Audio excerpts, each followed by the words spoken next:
So you're about to undertake one of the biggest financial decisions of your life, buying your first house.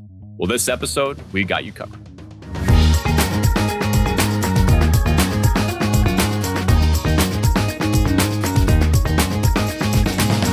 Welcome, everybody. This is Dan Sharkey from Your Life Simplified here at Mariner, and we have a little bit of a unique episode for you today. I'm solo, so the show got a little bit uglier and less interesting, but we're going to really try to entertain you today with a really interesting topic and one that I know carries a lot of weight for a lot of people. We're going to talk about buying your first house, what that looks like, what are the things that you should consider, and how these decisions are going to impact you if you're a young homeowner or a homeowner for the first time. Everyone who has had the privilege and gone through this process knows that it's an incredibly stressful endeavor. You typically have about 48 hours to think through the largest financial decision of your entire life. But when you think about what happens when you buy a house, it's not just the numbers. It's not just, can I afford it? There are implications for where's my kid going to go to school, what the backyard looks like, the visions of family gatherings and all the special moments you're going to have in that property. It goes far beyond an actual investment.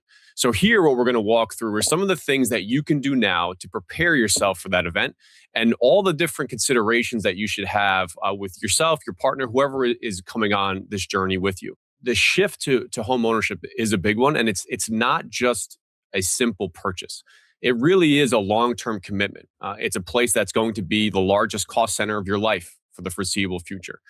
It's not necessarily just an investment, and it carries so many implications for what you want your life to look like. First, since we're a wealth management firm, we want to really start with the financial readiness. And this is going to be the meat of what we talk about today, but we're also going to give you some lifestyle considerations along the way.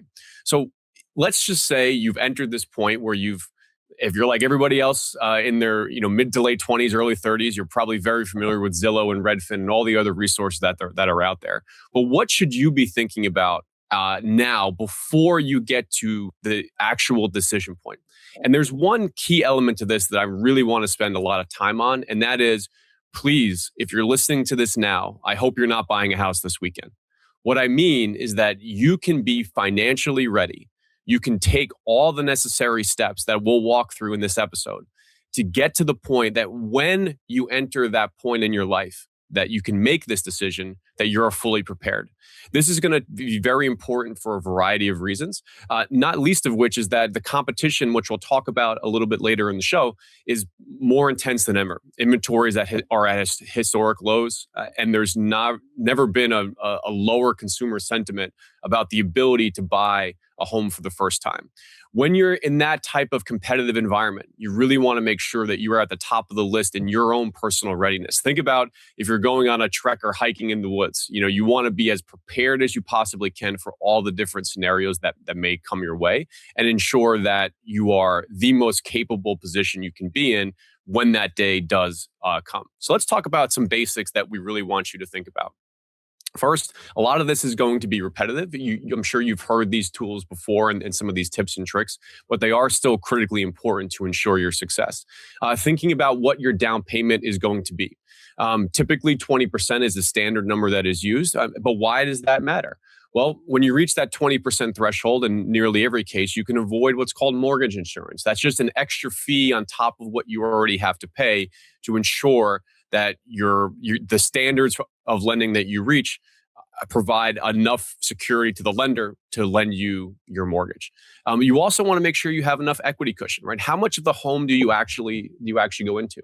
Also critically important, talking about the competitive angle, is making sure that any seller really understands that you have the financial wherewithal to purchase their house. This is, again, it's a whirlwind process that is incredibly, incredibly isolated to a period of mere days, and it's very stressful for everyone involved.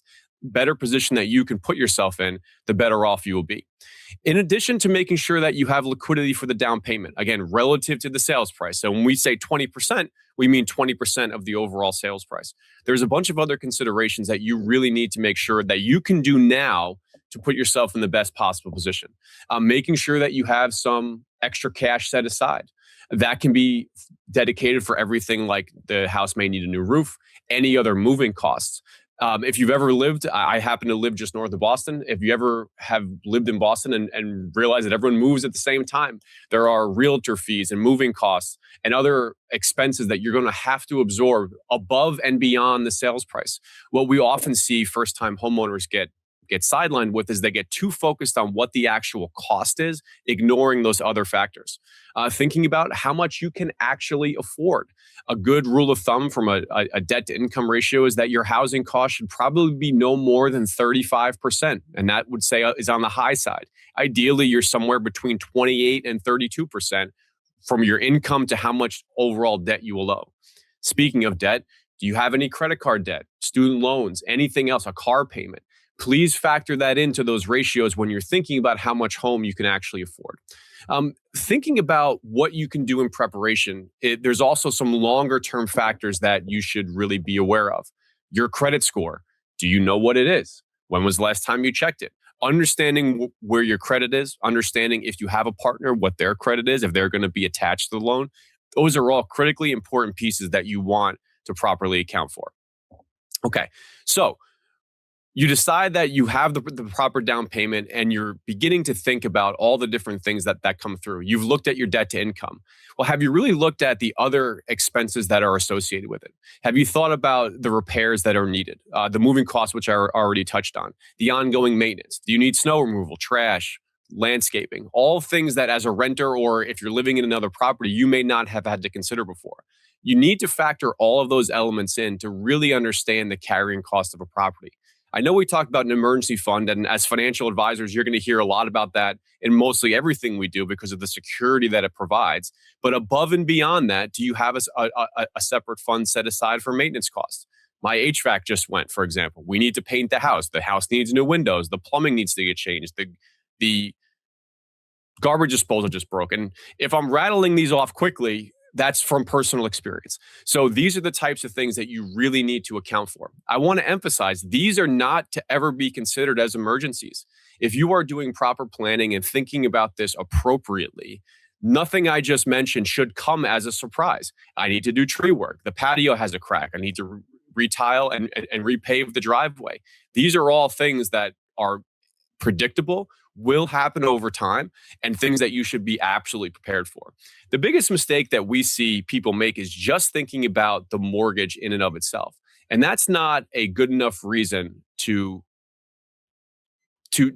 ignore these other costs. It's very isolated. It's very myopic in terms of what you're actually focusing on. And these other elements are just as important. The other thing to consider is what your monthly expenses will change to. Not just maintenance, but you have to heat a bigger home. Do you need more internet?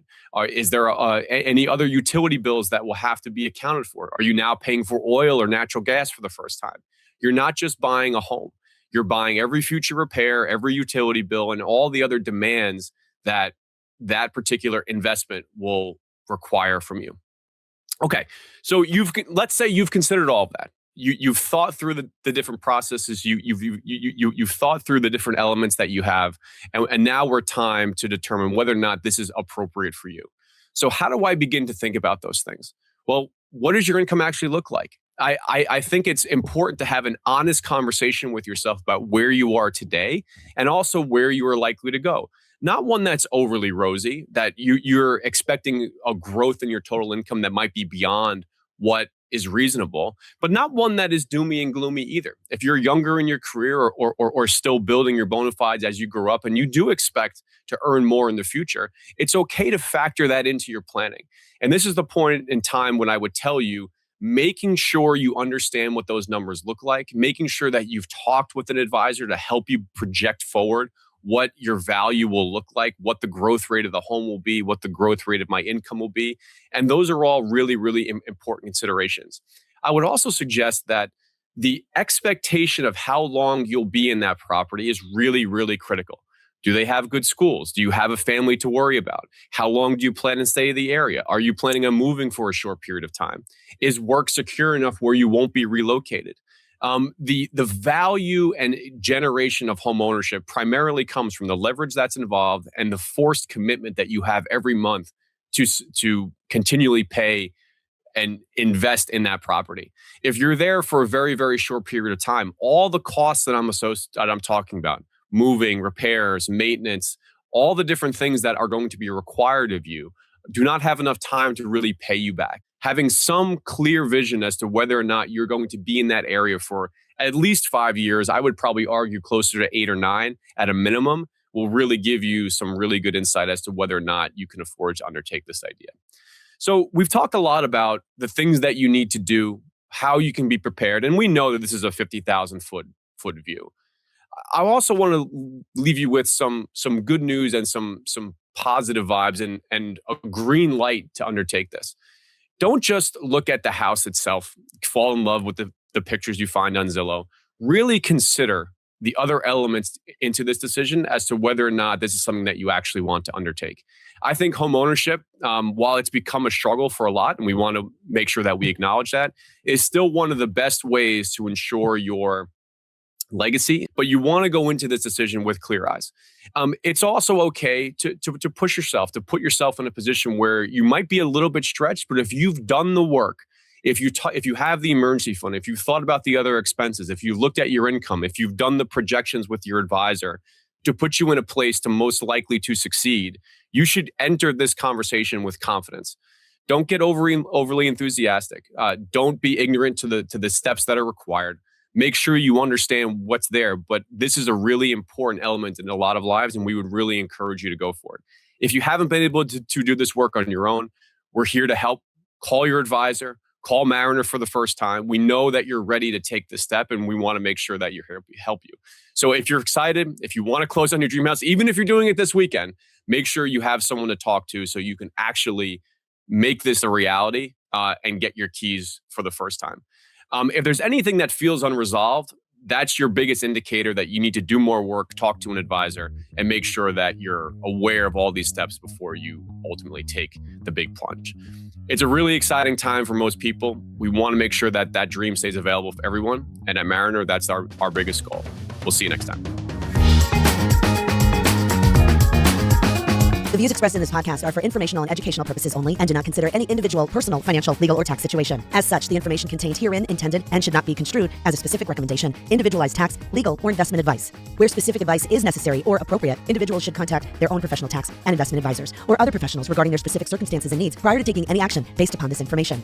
The information provided has been obtained from sources deemed reliable. However, the accuracy, completeness, and reliability cannot be guaranteed. Tax laws are subject to change, either prospectively or retroactively. Any opinions expressed are subject to change at any time without notice. There is no assurance that any investment, plan, or strategy will be successful. Investing involves risk, including the possible loss of principal. Past performance is no guarantee of future results, and any opinion expressed herein should not be viewed as an indicator of future performance. Mariner is the marketing name for the financial services business of Mariner Wealth Advisors, LLC, and its subsidiaries. Investment advisory services are provided through the brands Mariner Wealth, Mariner Independent, Mariner Institutional, Mariner Ultra, and Mariner Workplace, each of which is a business name of the registered investment advisory entities of Mariner. For additional information about each of the registered investment advisory entities of Mariner, including fees and services, please contact Mariner or refer to each entity's Form ADV Part 2A, which is available on the Investment Advisor Public Disclosure website, www.advisorinfo.sec.gov. Registration of an investment advisor does not imply a certain level of skill or training.